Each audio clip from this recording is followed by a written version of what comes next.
Hey y'all, we're back with another Dragon Age challenge. This time it's Dragon Age 2. This game has a special place in my heart. It's wrong in so many ways, and yet it's also so right. I love the aesthetics of this game. I prefer the controls in this game over the other two. And of course, the story. Not just the story, but like how you interact with your companions, how tight-knit it is. No more recruiting people for political gain, just a gaggle of weird friends who met by coincidence and changed each other's lives forever. But this isn't a video essay, it's a challenge. An all-rogue challenge with 2 rangers and 2 double blades. So, admission. I thought I only had the base game for so long.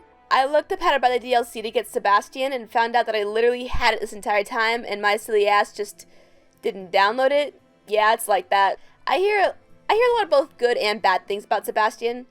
A lot of them bad because he's too good, both in game and by fans, so it'll be interesting to get to know him. As usual, we skip through the intro, and the challenge doesn't start until we recruit Varric. For all subsequent non-road companion quests, I set all tactics to passive and disable their tactics so they can't do anything. Best I can do. However, there are some quests where the companions haven't joined yet and they fight by your side, no matter how hard you tell them no. It happens. Also, I just found out Sebastian can't be recruited until Act 2, so shit. We're going through Act 1 with just 3 rogues. Also, I just want everyone to know that I could not get the DLC to download, so I had to uninstall the whole damn thing and reinstall it. Then I couldn't load a save this time because a different DLC wasn't there, and I'm ready to rip my hair out. And then, after some Googling, I came to the realization that meta items was a mod. It's my only mod that goes into the add-ins folder, and the directory folders were cleaned with a fresh install. It is my right, my duty, to show these assassins there is nowhere in the free marches to hide. Oh, I did not expect Sebastian to sound like that. After recruiting Anders, we're finally able to recruit Isabella. Every time I first meet her, I hate her accent. Like, it tries too hard to be mysterious or sexy. But, like, the more I listen to her, the more I think it's so charming. Not exactly sure what it's supposed to be, but it's Isabella, and that's sweet. The early game is a lot easier than I thought it would be, so I stuck to doing main quests only with an exception of recruitment quests. Usually I script as I go, but I had so much fun just playing this game. My love-hate for Dragon Age 2 is so conflicting, but yeah, it got to the point where I had to go back and script the next few paragraphs. I give Isabella one of my cool skeleton daggers because we're besties. Although I'm starting to wonder if the early game is so easy because of all the DLC items. But even then, we got 2 really good daggers by following the Wayward Son quest, so we would have been pretty strong anyway. But I thought it was too easy at some point later in the quest, so I go ahead and turn up the difficulty. I do turn it down later, spoiler alert. A lot of things are on the Storm Coast. Oh my god. Guys, I wrote Storm Coast in the fucking script. I meant to say Wounded Coast. Storm Coast isn't until the next game. It's not even in this country. A lot of things are on the Wounded Coast, so I knock out a few birds with 1 stone. Starting with Wilmot's Camp, part of the Enemies Among Us quest, in which we're investigating the missing Templar recruits. Something must have messed up with the mods that I used, because Cullen has purple eyes. These characters have different eye colors every damn time I fresh install my mods. This time our Lord and Savior Pineapple Tree decided that Cullen will have purple eyes instead of his usual amberish eyes. I have a massive Kharadron morph, so God knows what could actually be causing this. A fun fact, spoiler alert, me from the future, Alistair also had purple eyes. Also, Alistair was there. We then finish up Wayward Son in the Slaver Caverns. I chose the rogue option for dealing with the Slaver, but looking back, it would have been easier if I just let Varric speak. I think you get approval for it anyway. But I also really like how cool I look when I throw the knife, so free money, looking cool, you gotta weigh your options. I move on to the Tal Vashoth quest and make it all the way inside the cave before this boss fight turns into a pain in the ass. Admittedly, I turned the difficulty back down to normal just to defeat the Sarah boss and the leader, which was easy because it wasn't hard. I switched it back, but everyone was dead by that point.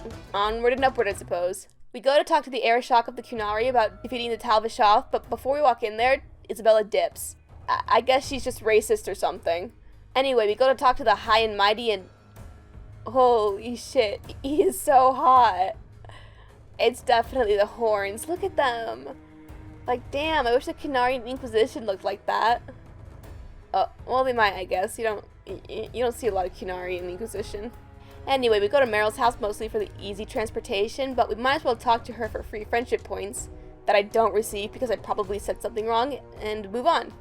I get distracted and try to start shepherding wolves, but I keep getting my ass handed to me by these fucking highwaymen. So I resort to traveling to the Hanged Man and getting the quest from that Lowtown entry. At that point though, I realize the game is so infuriating on hard that I bump this permanently back down to normal and just stick with my main quests only deal. God, I've never sided with Sister Patrice because she's an unlikable bitch right out the gate. You're in Lowtown, what grand scheme could I be interrupting? My day-to-day life, bitch, get the fuck out of my face. I finally continue with the Enemies Among Us quest into the brothel, and I'll be honest, I've never outright killed Iduna. I just sorta did this time because why not? Even when I do kill her, it's after I get information out of her, so we're just sorta shit out of luck now. Just kidding, we find incriminating notes laying around, as they do.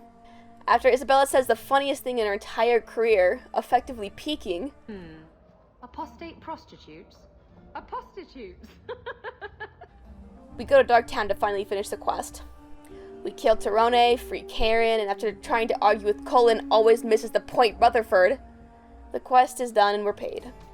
Speaking of getting paid, I buy some potions, and I'm admittedly a little nervous about gold. We need 50, but we're only at 38, and we don't got a lot of quests left. The game may actually force me to complete some side quests. Reason number 576 of why Patrice is a bitch. This whole quest was a trap. But luckily she pays out the asshole, so I'm pretty sure we don't need to do any side quests. Act of Mercy has always been pretty easy.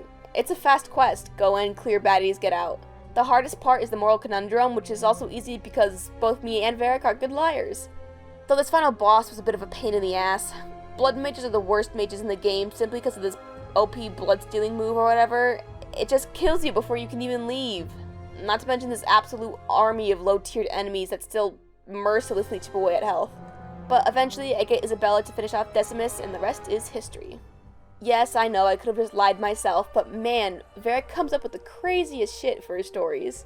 Like the one in Wayward Son, Varric lies and spins a tale about how Fainriel is the Viscount's secret son from his elf mistress. The slaver would have paid and left too, but I didn't select that because I wanted the limelight for once, okay? I did some shopping before going to Bartrand, and my blood runs cold when I see I don't have enough, even before buying the backpack. I desperately search through my pockets, putting a few things in junk, including the staff I just got, and bingo. We're good to go. Thank God. Thanks, random apostate. I do bring Anders with me, but literally only for this dialogue. For some reason, I thought it wouldn't proceed without him in the party, but looking back, that was kind of stupid. Anyway, we kick him out and continue with the main quest. The Deep Roads quest is kind of cool when you first play it. You find an ancient tag and explore a little bit, fight some goblins. Oh my god, I said goblins. You find an ancient tag and explore a little bit, fight some golems. And then, sorry, I'm still thinking of goblins. I find an ancient tag, explore a little bit, fight some golems. And then Bartrand betrays you. Wow, who could have ever saw this coming? But for now, we're pissed. I swear I will find that son of a bitch. Sorry, Mother, and I will kill him. And we need to find a new way out. And here they are, the Profane. God, I hate these things. I mean, the designs are cool as hell, but fighting them makes me want to punch a hole in my wall. But of course, I do manage to get through them. The worst are the ones that shoot lightning. They do crazy damage. The trick, obviously, is to target them and kill them first. The challenge, however, is killing them before they kill you. I decided to actually team up with the demon, as the two base game rogues are the only actually cool party members and are pretty okay with us doing whatever the fuck we want. Varric actually gives approval later on. Most importantly, however, is that we don't have to fight it, and I'm all for an easy way out. Unless I can look cool doing otherwise. Now on to my least favorite fight in this entire game. Yeah, I'm serious. Even the other boss fights. This one makes me want to pluck my fucking teeth out. Maybe it's just the PTSD from my personal nightmare solo run, which I never finished. Challenge idea? Sorry, off topic. But this fight just fills me with dread, and for good reason. The first major huddle? Hello? The first major hurdle... I'm thinking of goblins again, god damn it. The first major hurdle, aside from keeping everyone alive before the first explosion, is balancing killing the enemies and damaging the boss while he's weak. I tried to make it so I was the one doing damage to the boss and my teammates picked up enemies from the side, but the AI just couldn't stick it. So I ended up killing the little enemies before they killed off my teammates. But that's so hard. Being the designated don't let your teammates die player while not being a tank is basically hopping around and confusing the enemies into not killing your team. And also killing these ranged fuckers. And also moving your dumbass team out of direct line of attack. And moving your fucking ranger into range, Varric. It's harder than it looks, but I do manage to eventually kill the thing, through the power of sheer impatience and basically throwing myself at it. And here's where Varric once again makes life easy for us. He just sends a bolt straight through the demon's heart, chest, core, and the thing crumples to dust. So we just have to pick off low-level enemies. How I or anyone else can go through this game without Varric on the team is just beyond me. The only thing I could think of is that he makes the game too easy. Anyway, with that, Act 1 is complete. Bethany goes like 2 weeks without us and goes, nah, give up, and gives herself to the Chantry, because she literally cannot function without Hawk. But I don't blame her. Half of Kirkwall doesn't function without Hawk. Man, I do everything around here.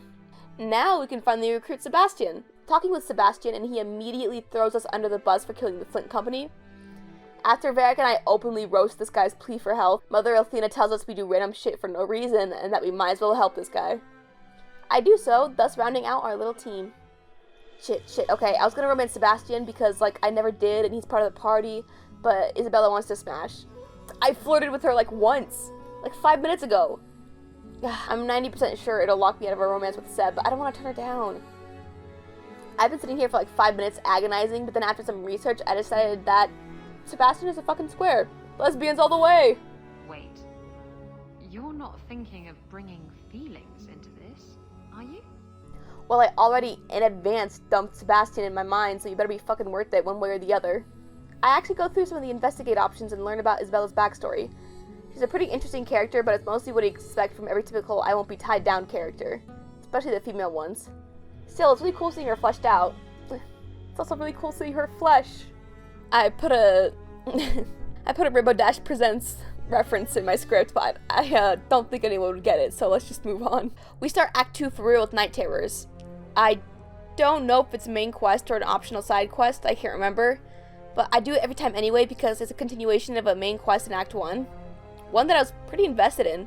Plus, it's basically free approval points when all your friends apologize for stabbing you in the back. Not to mention, it's so cinematic, like it would be an actual shame to miss out on this quest. I cannot join you in this.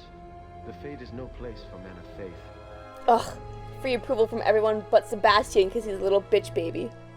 Isabella was just as squishy as I thought she would be, and she went down really fast, which was good. We wanted her dead before we could lose track of her. Varric got a little complicated. Also, fun side note, this is the first time I see his Fade betrayal. In fact, this may be the first time I brought him into the Fade. Anyway, he had a bit more help than Isabella, and definitely packed a bigger punch. Though it was the demon that almost got me, I had to stealth and then assassinate him. Also, can I just say how much I love the assassinate ability in the assassin tree? It just deletes enemies. It's what inspired me to do an all-rogue run in this game. That and the crazy high damage outputs I managed to get as a rogue, assassin or not. Also, Fainreal goes off to Deventer. You can't tell because I mashed through the cutscene, but he does. I kind of hope we get a mention of him in Dreadwolf. I know it's hard because, like, him going to Deventer is one of many options that could happen to him, but I don't know, I think it would just be nice. I think Sebastian knows Isabella was chosen over him because he immediately tries to get her to change her mind about following me around. I mean, he keeps grilling her even after I had a chat with Varric. Isabella immediately shuts him up by openly revealing the details of our private sex life. I mean, hey, if it works. I more or less breeze through Sebastian's personal quest. The most interesting part of it is the basement, which isn't the same reused dungeon set for the 5th time. And I guess also seeing he isn't just a goody two-shoes. Well, not for this one moment, but then he goes back to puppy dog goodness in the next minute. You're a true friend, Hawk. But like, you barely know me and we just started hanging out like an hour ago. Looks like Sebastian's more relatable than we thought. Black Powder Courtesy is a little bit boring. Turns out the dwarf wasn't behind the stealing of the fake explosive, actually toxic gas, and an entire block in Lowtown is wiped off the map from poison rather than explosives. Straight up, I remember playing this part as Varric for his personal quest and just being like, yes, this makes sense, and I see nothing wrong with it, until Cassandra interrupts it and I realized that something was in fact wrong with it. Fun fact, this is also the first time I ever let Bartrand live. I usually just put him out of his misery, but because both Isabella and Varric had max approval, and sparing Bartrand would gain approval from Sebastian, I just let him live. This playthrough is a first for everything. It's not, however, a first for hiding the Qunari soldiers from the era shock. I'm always honest, even though I know it doesn't really make a difference. I'm getting ahead of myself, however. Before we can worry about dead Qunari, we have to worry about a very much alive Varnell and his massive army of weak but over-enthusiastic zealots, who kill me every single time I slip up on paying attention. No, but really, this fight sucks on every single playthrough. It's right up next to the giant pain-in-my-ass profane fight. And with Black Powder Courtesy done, we do Prime Suspect into All That Remains. Gamlin is worried sick over the fact that our mother is missing, but the instant we have a lead, he fucks off to sit in his house. Man, every time I play this game, this segment where you follow the blood trail breaks my heart every damn time. Just the tone of Hawk's voice is enough to form that pit in my stomach. She sounds so scared, it hits so hard, especially as a humorous or aggressive Hawk. It's so uncharacteristically vulnerable. Also, during the fight for my half-corpse mother, long story, one of the enemies just kind of spawns too far away, and there's a part in the center where I just sort of sit there. I don't know, I thought it was funny. Anyway, our half-corpse mother turns into a fully corpse mother, and Isabella comes to try and comfort us. She, of course, fails epically, but we did come the closest we have yet to her saying she loves me, so there's that. There are other people who care about you. Like Aveline. Minus all the scenes with Sebastian, I really liked the Grand Cleric's character. You can tell which lines I struggle with. Especially here, she's just so level-headed and reasonable, if not a bit manipulative later on. But that just makes her more interesting, and what happens later all the more hard-hitting. And wow, who would have guessed Isabella betrayed us? I'm not mad, just disappointed. We really should have expected it. You can't trust the bisexual rogue types. What? Yeah, I know that's all of us, but her especially. I actually kind of feel for the Arishok here. He often stops and asks Hawk for her opinion, and even if he's annoying and preachy, he's oddly diplomatic. Oh, ignore the fact that he's actively attacking the city and just bear with me here. Starting out, it's rough and I'm left with just Varric.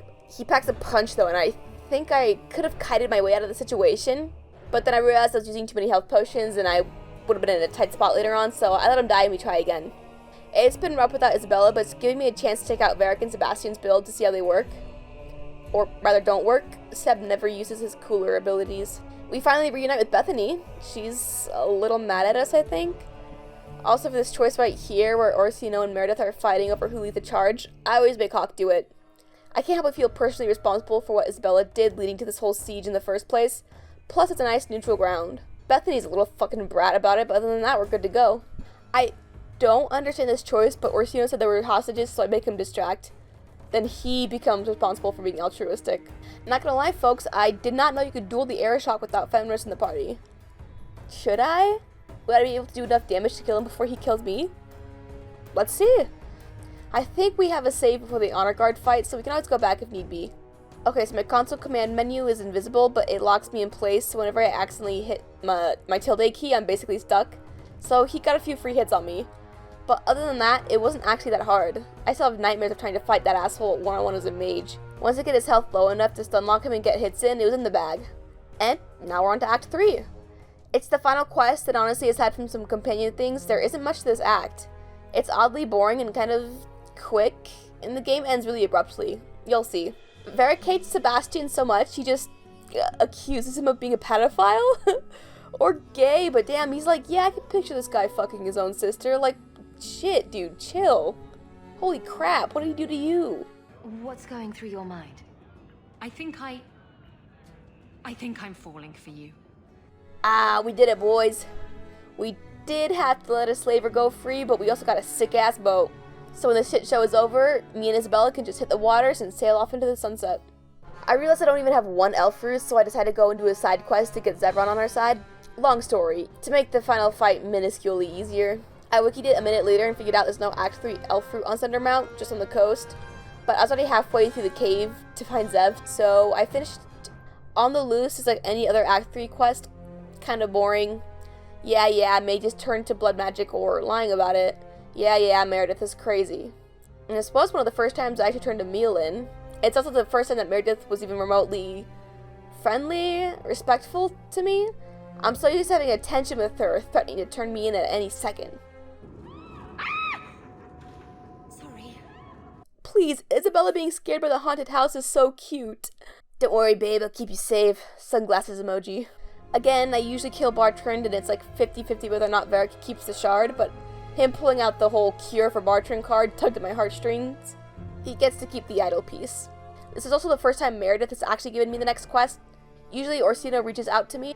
Keep in mind, I usually play the game neutral. Some pro mage stuff at the start, yeah, sometimes. Maybe even be a mage or bring Anders along. And I'll usually end up siding with the mages, but not all the time.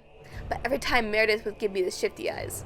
I think I agreed with her once once, like a minute ago, and now we're best friends apparently.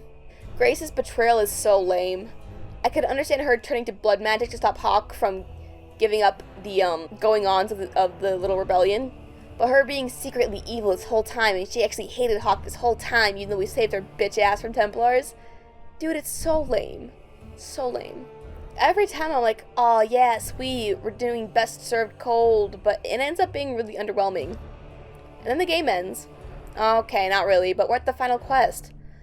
So I just gather supplies and get ready before going in. A lot of stuff happens, but the important part is that we're with the Templars. This fight with the mages is pretty brutal. The sheer amount of shades that spawn, plus the pretty intense damage from the mages, makes it damn near impossible. And also the fact that I think the mages turn into abominations after you kill them. Like, I tried giving party members tactics and everything. It eventually ended with me doing the rounds, stealthing, doing damage, healing, going back into stealth, wait for the health potion to cool down, repeat. Also, I decided to spare some mages, because why not? I thought for sure Meredith would pitch a fit, but she just kind of goes with it. The literal next room, there's a fight which goes smoothly until a blood mage arrives. Ugh, I forget how much of a colossal pain in the ass these guys are. So, yeah, we die, and... No. Why wouldn't it have autosaved after the cutscene? Why would it make me do this again? I'm quick saving every 5 fucking seconds. Why am I back here? Luckily, the last time I figured out the secret to beating this part. Kiting. I consumed more potions than I would have liked, especially stamina droughts. We rely a lot on our abilities, but I'm still able to do it. And save this time. Luckily, the looting in this game works in the way that it'll more likely spawn whatever you need, which is why I stopped selling lyrium potions, because every time I do, it just feeds me more lyrium potions. Damn, guys, look, Bethany is so stressed her hair just went pure white. Also, oh my god, no matter whose side you're on, the fight against Orsino is actual balls, dude. It's traditionally not that hard, but it lasts forever, and if you die towards the end, you have to do the entire stupid fight all over again. I almost got to the end as Sebastian, but I forgot to keep an eye on his health, and I had to, once again, retry this entire stupid fight. I eventually learned the challenges with each phase, mostly those damn arcane horrors, and beat his weird little ass. And thank God we don't have to kill Bethany. I was low-key scared and dreading that I'd have to, but we managed to recruit her onto our side. This entire script has just been, wow, this never happened before, but shit, I'll say it again. I don't remember the Templars bowing to you if you side with them. I mean, it went a little pro-Templar for the last act, but man, I didn't know it would change this much. I have like 10 playthroughs. Did I really do it the same every time, or did I just not finish any of them? Anyway, that's the end of it. Not to sound like a broken record, but I actually stayed in Kirkwall, which was also a first. Man, I love this game. Not just the game, but the entire Dragon Age series, as you can obviously tell. I've got attached to our party, too. Mostly because this challenge took me so fucking long. Anyway, I don't know what to say. I'm just glad we actually did it. Even if it was just my entire party dying and Hawk kiting for her life. So yeah, leave a like if you liked it, subscribe if you want to see more, and leave a comment down below if you have anything to say. I love you guys, and take care of each other, and be kind to yourselves.